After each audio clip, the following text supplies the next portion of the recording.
Welcome to our special election coverage of Decision 2014 on News Channel 9 for tonight's El Paso County Judge debate. Good evening, I'm Adrian Alvarez. With no Republican challengers, the county judge's race could be decided in just more than a month from now. The three candidates on the Democratic ticket, businesswoman Aliana Apodaca, incumbent Veronica Escobar, and City Council Representative Eddie Holguin, are all vying for your vote here in the News Channel 9 studio. They'll talk about the issues affecting you, but first, here's a look at the seat they're hoping to win. 1,012 square miles, 827,000 residents and counting. There can only be one county judge, but three want the job. Incumbent Veronica Escobar is trying to hold on to the seat that's been hers for the last 4 years. We've worked really hard to institute reforms to eliminate waste, fraud, abuse. But she faces another political insider. City Rep Eddie Holguin, known for his stance on spending. The taxpayers aren't being represented. They're always just sent a bill and said, here, you have to pay these higher taxes. And challenging both these political players, businesswoman Aliana Apodaca. I've been talking to voters and taxpayers about this campaign. They're excited that an outsider, a non-politician, is running for office. And the problems ahead of them, job creation. According to the Texas Workforce Commission in 2013, more than 274,000 jobs were created in Texas. However, only 400 of those were in El Paso County. Infrastructure. 16 new projects are in the works to connect county roads in El Paso, Socorro, Horizon, and Clint. And with it all growing and expanding, the need for more deputies to keep us safe. And none of this includes the unexpected. Who will be the next county judge? Tonight, we're asking the questions to help you decide. And here are the rules for tonight's debate. Each candidate will have the opportunity to give opening statements no longer than 1 minute. Each candidate will then be asked a series of questions, and they will have 1 minute to respond each. And each will be asked the same question. And finally, each candidate will have the opportunity to give closing statements. Again, no more than a minute. The candidates will give their opening statements in alphabetical order. Aliana Apodaca will go first, followed by Veronica Escobar, and finally Eddie Holguin will give his remarks last. Aliana, you may begin. Well, thank you. I'm Aliana Apodaca, and I'm your candidate for county judge. I'm not a politician, I'm a businesswoman. And I decided to enter this race because I didn't like what I saw happening with our city and county government. City government with the baseball stadium, not involving the voters with their input. County government with bond issues being approved, not without voter input. And so that to me was something that was against my values and the way that I was brought up. As a businesswoman, I bring to the table leadership expertise, communication skills, collaborative skills. And so to me, those are real important issues to bring forth to the race. The budget is a big issue, and leadership style, and that's why I believe I'm the best candidate for county judge. Okay, Aliana, thank you very much. And Veronica, you may begin. Thanks, Adrian. I really appreciate the opportunity to be able to talk to voters directly. I've been the county judge for 3 years now. 4 years ago, the county was in the grips of corruption, and we had an organization that was desperately in need of strong leadership, courageous leadership, leadership that would reform an organization that didn't have internal processes. Together with elected officials within the county, with department heads, with other public servants, we've collaborated and created an organization that we can be proud of now. There's still a lot more work to be done. All of the reforms that are necessary have not been completed. I'm running for re-election because I'd like to finish the work we started. It's been a tremendous honor for me to be your county judge, and I would like to continue to serve. Okay, thank you, Veronica. And Eddie. Thank you so much for the invitation. I'm running for county judge because I want to bring my fiscal responsibility that I've proposed at the city into the county. I do believe that the county is out of control in its spending. It's out of control. We need to bring fiscal responsibility back. We have to stop spending the millions of dollars without voter approval. And most importantly, we have to hold the line on taxes, something that I have consistently done for almost the 9 years that I've been on council.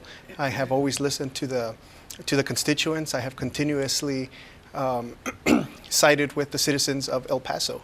And I have a record of that. And I'm really proud of my voting record over the last 9 years of standing with the citizens of this community. Okay, thank you all for your opening remarks. Let's go ahead and begin with our first topic tonight, and that would be jobs. Given that only 400 jobs were created in El Paso County last year compared to 274,000 throughout the state of Texas, what two specific industries would you like to see bring jobs to El Paso, and how would you use your position as county judge to bring those jobs here? Veronica, you may go first this time, followed by Mr. Holguin and then Ms. Apodaca.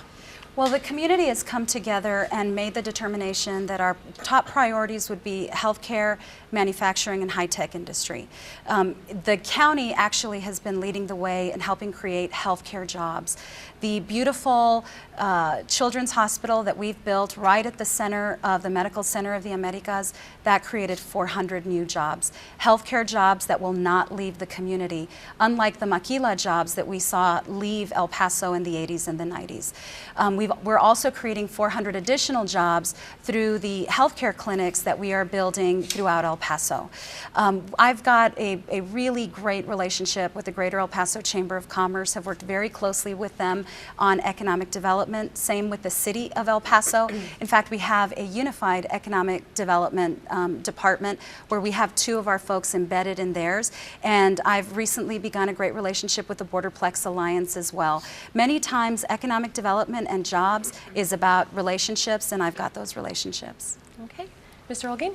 You know, I totally agree. I believe that we have to bring industry into this community, but we also have to see why industry doesn't come into the El Paso area. And the reason that we only have 400 jobs that came in last year is because the cost of living is really high in this community. We already pay some of the highest taxes in the state of Texas, and our utility costs are among the highest in the state. So when you talk about economic development and wanting to bring businesses in, you have to focus on why we're only getting 400 jobs a year. And the reason we're only getting 400 jobs a year is because the cost of living, taxes, and utility costs are extremely high. But I do believe that we have to focus on manufacturing jobs and bringing jobs in general to our community. Okay, thank you, Eddie. And Ms. Apodaca. Well, growing our tax base with businesses is really the key to keeping our property taxes down. We need to expand the risk and the burden of taxation by having more business. So attracting business like healthcare, high tech, the military, even call centers are something of benefit to the community. But along with that, we have to have workforce development. So workforce development is a real key. Education, workforce development, all of that has to work together to bring businesses together. Borderplex Chamber of Commerce, Mayor's Office is all talking about retention of existing businesses. Let's not lose any businesses that we have now, and certainly let's help them to expand to create more jobs. Okay. And now to our next topic. You all touched a little bit on it right now, taxes. You've made your positions very clear in the past in your campaign so far, to the point where there, of course, has been some finger pointing. Let's go ahead and take a look. That we have, and so there's two remedies, I believe. One is we have to minimize our expenses. We need to also take a look at how do we get more business to come into town. I feel that there's a lot of expenses that are being done. People that have never been asked what they think, what they feel, what the county should do. And I have a wonderful record, as opposed to Judge Escobar, who all she ever wants to do, her only accomplishment is to raise taxes. Mr. Holguin has been in office for nearly a decade. The voters have given him nearly a decade of opportunities to bring forward ideas, and his record demonstrates that he's accomplished none of that. We actually are less indebted today than we were 10 years ago. And there's a 1 cent tax difference from when I first started to today. Now, first, I want to address what you just said in that interview, Veronica. We went back to fact check that last statement. When you first began as county judge, the tax rate then was 36 cents per $100 valuation. Actually, it was 43 cents. 43 cents. In 2007? 2007. Right. I guess that it's different than from what the county tax appraiser's website is showing right now. It showed that it was 36 cents at the time. And also in 2011, it was 36 cents as well. Can you explain the difference between what the county on its website is reporting and what you're reporting? Right, so I got our numbers directly from our internal auditor and from the tax records that we produce every year that we have to publish in the newspaper. And what happened was in 2007, when I first became county judge, we hit the economic downturn. And we could have either increased taxes in order to stabilize the budget, or we could have reduced, we could have made cuts. What we did was we actually lowered the tax rate, made cuts through furloughs, through program elimination, through other cost savings that we put together, but it was an unsustainable course. And so the last few years we absolutely have increased taxes, but when you look at the difference from 2007 to today, it's a 1.5 cent tax increase. Okay, and for our other two candidates, you're deeply against raising taxes, so therefore, how else will you be bringing revenue into the county? Mr. Holguin, if you can begin. Thank you so much. You know, taxes for me have always been really important. For the last 9 years, I have not only voted against every single tax increase at the city, I have voted against ways that, you know, politicians use to tax people more. You know, I've also proposed a tax freeze for the elderly and disabled. For the citizens in our community. Unfortunately, a lot of my colleagues don't believe that freezing taxes for the elderly and disabled is a good thing. I believe the contrary. I do believe that freezing taxes does wonders, not just for the economy, but to also give a disposable income for our citizens. Now, in order for, I'm not going to be looking for ways to increase taxes and to create fees for the citizens of this community. What we have to do is we have to cut the spending, all of the spending that really doesn't need to happen, and really get spending under control. We have to start living within our means, something that government knows absolutely nothing about. Okay, Ms. Apodaca. You know, when I launched this campaign, I put together a committee of financial experts, CPAs, accountants, bankers, and they looked at the data available on the county website. So in the last 3 years, our property taxes have increased almost 20%. In the last 6 years, our expenses have far exceeded our revenue, where we have had to go into the reserves to be able to meet expenses. In the last year, our certificates of obligation have increased almost 90%, and so that's a credit card that the county is using with taxpayers' name on it, and they don't have a limit, and of course we know that that's interest. With the current debt that the county has, when we finish paying that off in 2038, we will have paid almost $500 million in principal and interest. That is a lot of money. People are crying out for help with these taxes. I had one lady tell me, this is not El Paso, Texas, it's El Paso taxes. And so my campaign is about bringing it back to the people. Let's keep it El Paso, Texas, and not El Paso, Texas. Okay, we want to move on now to our next topic, on to health care. According to countyhealthrankings.org, El Paso County has 2,310 residents per primary care physician, and that's more than double the national benchmark. How would you attract more doctors to El Paso County? Eddie, you may begin, followed by Aliana, and lastly, Veronica. Well, again, I go back to, you know, my original statement is that we have to control spending so that El Paso doesn't have such a high cost of living, which is, again, I mean, it goes back to why people don't want to move to El Paso. You know, the cost of living is really high compared to other cities that pay more, and their cost of living is less. Here, it's actually the opposite. But you have to you know, tell people that El Paso is a wonderful city because, you know, at the end of the day, it's one of the best places on earth to raise a family. I believe the quality of life, you know, the people being as friendly as they are, really means a lot, and El Paso has a lot of good attributes. You know, unfortunately, what we've had over the years are politicians that try to model us over cities that we're not. They try to model us over Scottsdale, Arizona, or they try to model us over Houston, Dallas, San Antonio. We are not those cities. We have to embrace who we are and really move forward from there. And once we stop having this identity crisis that, you know, some have in this community and really embrace our culture and our heritage, I believe that we can move forward. Aliana. You know, this issue of health care is very complex, it's very challenging, and it's ever changing. The current environment with Obamacare, the lack of resources, physicians coming into town is something that we all need to look at and create a model with what will work for El Paso. I'm talking to physicians, I'm talking to the private hospitals. I served on UMC board for a while. It is something that is complex. We all need to work together. We all want health care for our people in El Paso. It is a situation, it's an issue that we have to work together to resolve. Certainly looking at taxes, looking at quality of life, all of those things help us to attract the best physicians to El Paso. There's not enough, that's for sure. Okay, and Veronica.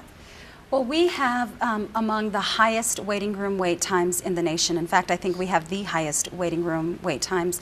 We also have the fewest number of physicians per capita. Through the County of El Paso and the County Hospital District, we're actually addressing that. And we've done that with some pretty remarkable success.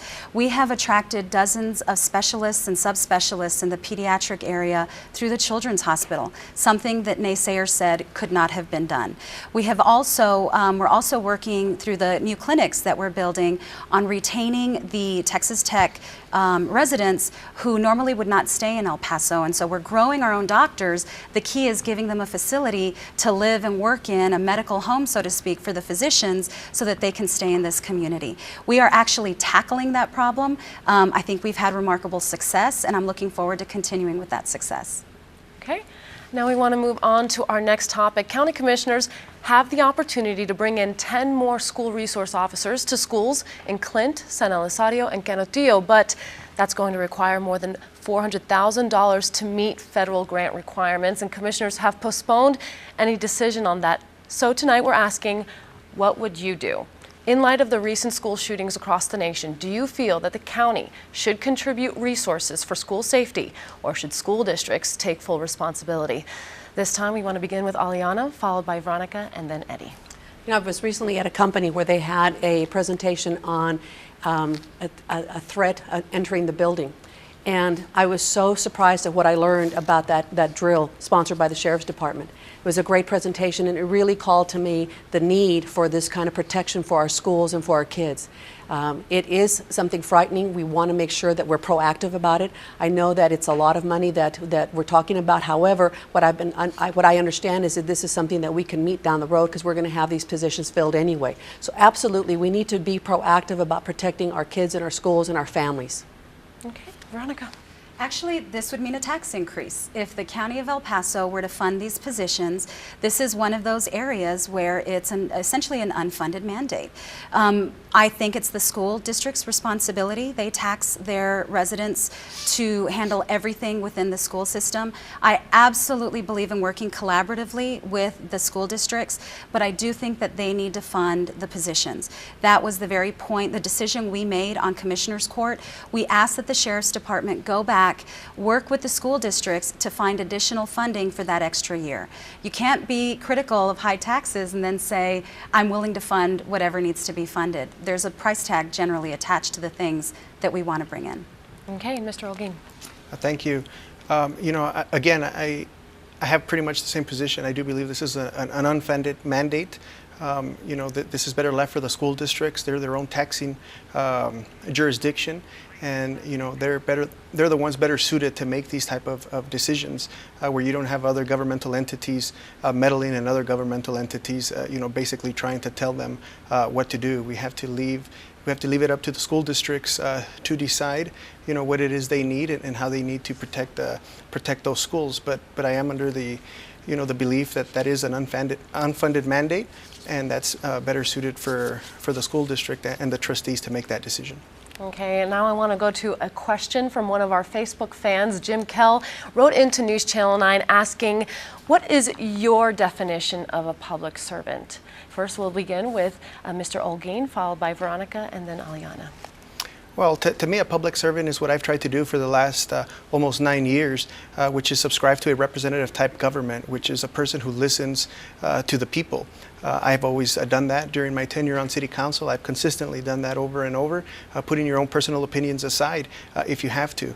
What you have now are politicians that subscribe to a trustee form of government where they believe that they know what's best for people. And that's not the type of government that we have in this community. We have a representative type government, which means, you know, you have to listen to the people and what they're saying and not impose your own personal views. And I believe that truly.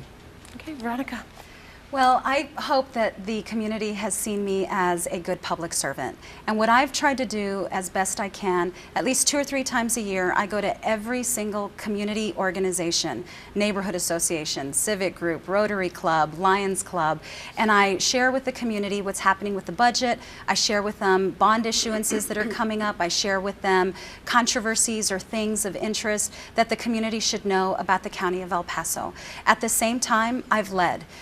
You have to have a strong leader, someone willing to be bold and put the public's interests, the community interests, ahead of everything. You know that that will ruffle some feathers. You know that some people will feel upset and angry. But in the end, my view is I need to do the best by the community that I love and that I'm honored to serve. And I do that every day. And Ms. Apodaca. I agree with all the comments, but to me what comes to my mind as public servants is about doing what's right for the people when you're in office and not be worried about making decisions based on how it's going to settle me or position me for future public office. And that's one of the things I offer, which is I'm coming in with a clean slate that says I want to simply serve and do the right thing by the people. It's important as a public servant to be respectful and to listen to people and to make them feel heard and appreciated and validated for their opinions. Not that we're always going to agree, but that people feel heard. And that's one of the things one of the issues I keep hearing repeated and repeated over and over again. People feel disrespected. They don't feel that anybody's listening. It's important that we have forums and opportunities for discussion, but when somebody talks to you on the street, that you're there to listen to them. When they come to your office, that you're willing to be there, to be respectful in Commissioner's Court and not have remarks made that are shameful to people. So a leadership style that is of service to the people is what I'm about. Okay, and for our last questioning, we are opening the floor to our candidates. You may each ask one question to one of the other candidates. Let's begin with Veronica, followed by Eddie Holguin, and then lastly, Ms. Aliana Apodaca. I'd ask Ms. Apodaca, so during your tenure on UMC, you voted to increase taxes, and yet you're critical of tax increases at the county. You basically attribute that tax increase to others and you don't accept responsibility. Do you think that's a quality of leadership to sort of put it off on others, your decision? I think it's a quality of leadership to speak the truth, and you and I have had this discussion before when I was on the UMC board. What happened is I was on the board for a couple of weeks when a proposal was made by the CEO, the CFO, and the Finance Committee that we had to increase taxes. And so the Board of Managers of UMC decided to present that to the Commissioner's Court, and we all presented the data. Commissioner's Court decided that we would go for the tax increase, and the tax increase generated $4 million. A couple of months later, there was an auditor's report, and in that auditor's report, there was a surplus of $4 million that was mysteriously found. And I brought that to issue. I brought that to the table and said, how do we go about asking people for a tax increase when the monies were there to begin with? So I'm about speaking the truth. I'm about, if I don't understand something, I ask questions. We talked about it, you and I, and it just was not something that I could swallow. And so my tenure on the UMC board was asking all the right questions on behalf of the people. Okay, Mr. Holguin, your question, and for whom? I really don't have a question for my opponents. We all have very unique perspectives on government, and I mean, I'm here to answer any questions. I'm available to the public, and I'll be more than happy to take up public questions. But I don't think it's right for me to ask my opponents a question. Okay. Ms. Apodaca. Well, I have one for Veronica. So I know you talk a lot about corruption and transparency, et cetera, but I really don't understand these gag orders that were issued. How does that equal transparency? Well, it's not a gag order. We had a personnel issue where we reached a mutual agreement with a departing department head. It was a recommendation by the purchasing board, a recommendation by the county attorney's office, and a recommendation accepted by the full commissioner's court to avoid some litigation that could have been costly to the taxpayer and would have meant taxpayer dollars. And while my own personal belief is I am all about let's talk about the problems in the county, because I think the county actually would have ended up coming up looking like we did the right thing, which is what we did in that particular personnel issue. The overwhelming recommendation from the judges on the purchasing board as well as the county attorney's office was let's have a mutual agreement for a few years. So that's what it was. All right, we're going to conclude now this debate with our closing statements. You'll each again have 1 minute to give your last remarks. And to end this evening, we'll begin with Veronica, followed by Aliana, and end with Mr. Holguin. Thank you again so much. I am again asking the community to give me the privilege and honor of continuing to serve as your county judge. I think what is clear in this race is our record. We each have a record that we bring to the table.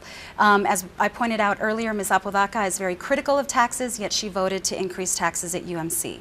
Mr. Holguin has had 10 years to basically address all the problems that he has been complaining about all these years, and in the almost decade that he's had on City Council, he has been ineffective to the point that he's not been able to complete any of the proposals he's brought forward, if he's brought forward any of them. I have a great record of reforming county government with the public officials inside the organization. I have a record of bringing forward jobs, access to health care, increased accountability and transparency, as well as modernizing our transportation infrastructure system, all of that in 3 years. I'd like to finish the work that we started. It's been an honor to serve. Thank you. Okay. Mr. Holguin? Thank you. You know, I have a great record on City Council for the last 9 years. I have consistently voted for the constituents of my district. I have consistently listened to the citizens of this community. You know, I have redone numerous parks. Tons of miles of streets have gotten redone. We've done a lot of great work at the city, specifically in my district. You know, some of the things that I was unable to do is precisely a tax freeze for the elderly and disabled. You know, the county judge mentions that I was unable to do a lot of things. What she fails to tell you is that her best friend Steve Ortega was in part of the majority of that group, which held back, certain initiatives such as a tax freeze for the elderly and disabled. So, when you have one candidate like, the judge that just really fails to tell you what's really going on and imposes her own personal views, and then you have another candidate which will tell you she's going to lower taxes but did the complete opposite. There's obviously only one clear choice to the citizens of El Paso. I've never lied to you. I've consistently voted in your favor, and I believe I've done a great job, and I really asking the citizens of this community to give me an opportunity if they want fiscal responsibility brought to the county. Okay, and Ms. Apodaca. Well, I don't have a record because I've not been in politics before, but I have a record with the people that know me as to the kind of businesswoman that I am, the kind of upbringing that I've had, and the values that I bring.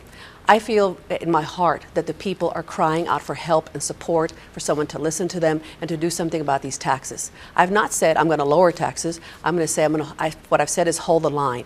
What we do know is that with the current administration, our budget is out of control. Our expenses far exceed our revenue. Our debt is ever increasing, and we have to do something about making cuts, making adjustments, increasing revenues, and being very, I would say, responsible with the monies that the taxpayers have provided us to give for their services. So I ask for people to consider me to be their county judge. I want it to be El Paso, Texas, and not El Paso, Texas.